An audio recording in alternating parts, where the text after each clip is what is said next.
মুখ্যমন্ত্রী মমতা বন্দ্যোপাধ্যায়কে নিয়ে লেখা দীপক ঘোষের বই মমতা বন্দ্যোপাধ্যায়কে যেমন দেখেছিস প্রকাশ অর্থাৎ দেখেছি প্রকাশ অর্থাৎ বিক্রি, ঠিক এই নাম যে মমতা বন্দ্যোপাধ্যায়কে যেমন দেখেছি এবং এর কোনো অংশের প্রচারের ওপর স্থগিতাদেশ জারি করলো বারাসাত আদালত। মামলাটি করেছিলেন বিধাননগর পৌর নিগমের 20 নম্বর ওয়ার্ডের কাউন্সিলর প্রসেনজিৎ নাথ। তার আবেদনের ভিত্তিতে মঙ্গলবার বারাসাত সিভিল কোর্টের জুনিয়র ডিভিশনের বিচারক পৌলমী পণ্ডিত এই নির্দেশ দেন। আদালতের নির্দেশ অনুযায়ী আগামী 17 সেপ্টেম্বর পর্যন্ত এই স্থগিতাদেশ কার্যকর থাকবে। ফলে এই সময়ের মধ্যেই বইটির প্রকাশ, বিক্রি, বিতরণ কিংবা বইয়ের কোনো উদ্ধৃতি বা অংশ কোনো সামাজিক মাধ্যমে বা অন্য কোনো কোথাও প্রকাশ করা যাবে না এমনটা জানা যাচ্ছে। আর এমনকি ইতিমধ্যেই সামাজিক মাধ্যমে যে অংশ বিশেষ ছড়িয়ে পড়েছে সেগুলির প্রচারেও নিষেধাজ্ঞা জারি করা হয়েছে।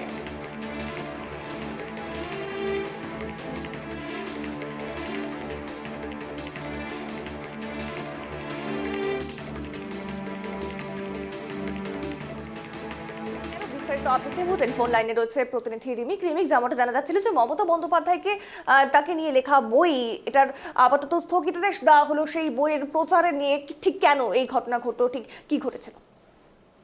দেখো, মমতা বন্দ্যোপাধ্যায়কে নিয়ে প্রাক্তন তৃণমূল নেতা দীপক ঘোষ তিনি একটি বই লিখেছিলেন, যেমন দেখেছি মমতা বন্দ্যোপাধ্যায়কে যেমন দেখেছি, এবং সেই বইটি নিয়ে একাধিক বিতর্ক একাধিক সময় তৈরি হয়েছে। সেই বইটির মধ্যে একাধিক অধ্যায় রয়েছে যেখানে মুখ্যমন্ত্রী মমতা বন্দ্যোপাধ্যায়ের ব্যক্তিগত জীবন, তার কর্মকাণ্ড নিয়ে একাধিক বিতর্কিত অধ্যায় রয়েছে এবং সেগুলোকেই বিরোধীরা মাঝে মাঝে হাতিয়ার করে উৎসাহ রটায় বলে অভিযোগ। এবং সেই যে বই, দীপক ঘোষের যে বই, যে মমতা বন্দ্যোপাধ্যায়কে যেমন দেখেছি, সম্প্রতি সেই বই নিয়ে সোশ্যাল মিডিয়াতে প্রবলভাবে ভাইরাল হয়েছে। তার ব্যক্তিগত জীবন নিয়ে একাধিক উৎসাহ হয়েছে এবং সেই ঘটনার বিরোধিতা করে এবং এই বইটির প্রচার বিক্রি বন্ধ করার আবেদন জানিয়ে বারাসাত কোর্টে একটি আবেদন এবং প্রসেনজিৎ নাথ নামে এক জনৈক ব্যক্তি তিনি এই বইটি বিক্রি বন্ধ এবং প্রচার বন্ধের আবেদন জানিয়েছিলেন ফাস্ট ট্র্যাক কোর্টে।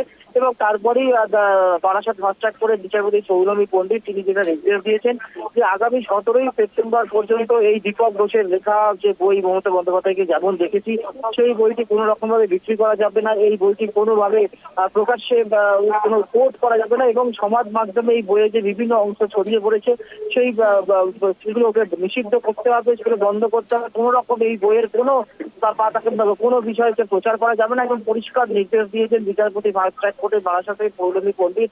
আগামী 17 সেপ্টেম্বর পর্যন্ত এই নিষেধাজ্ঞা জারি থাকবে এবং তারপরে আবারও এই মামলার শুনানি হবে। কিন্তু যেটা বারাসাতের ফাস্ট ট্র্যাক কোর্ট এটা পরিষ্কার নির্দেশ দিয়ে দিয়েছে যে এই প্রাক্তন তৃণমূল নেতা এবং বিধায়ক দীপক ঘোষের যে বই, বিতর্কিত বই মমতা বন্দ্যোপাধ্যায়কে যেমন দেখেছি, সেই বইটি আপাতত বিক্রি করা যাবে না, কোনো রকম বইটি প্রচার করা যাবে না এবং সমাজ মাধ্যমে বইয়ের যে সমস্ত অংশ ছড়িয়ে পড়েছে সেগুলোকেও নিষিদ্ধ করতে হবে।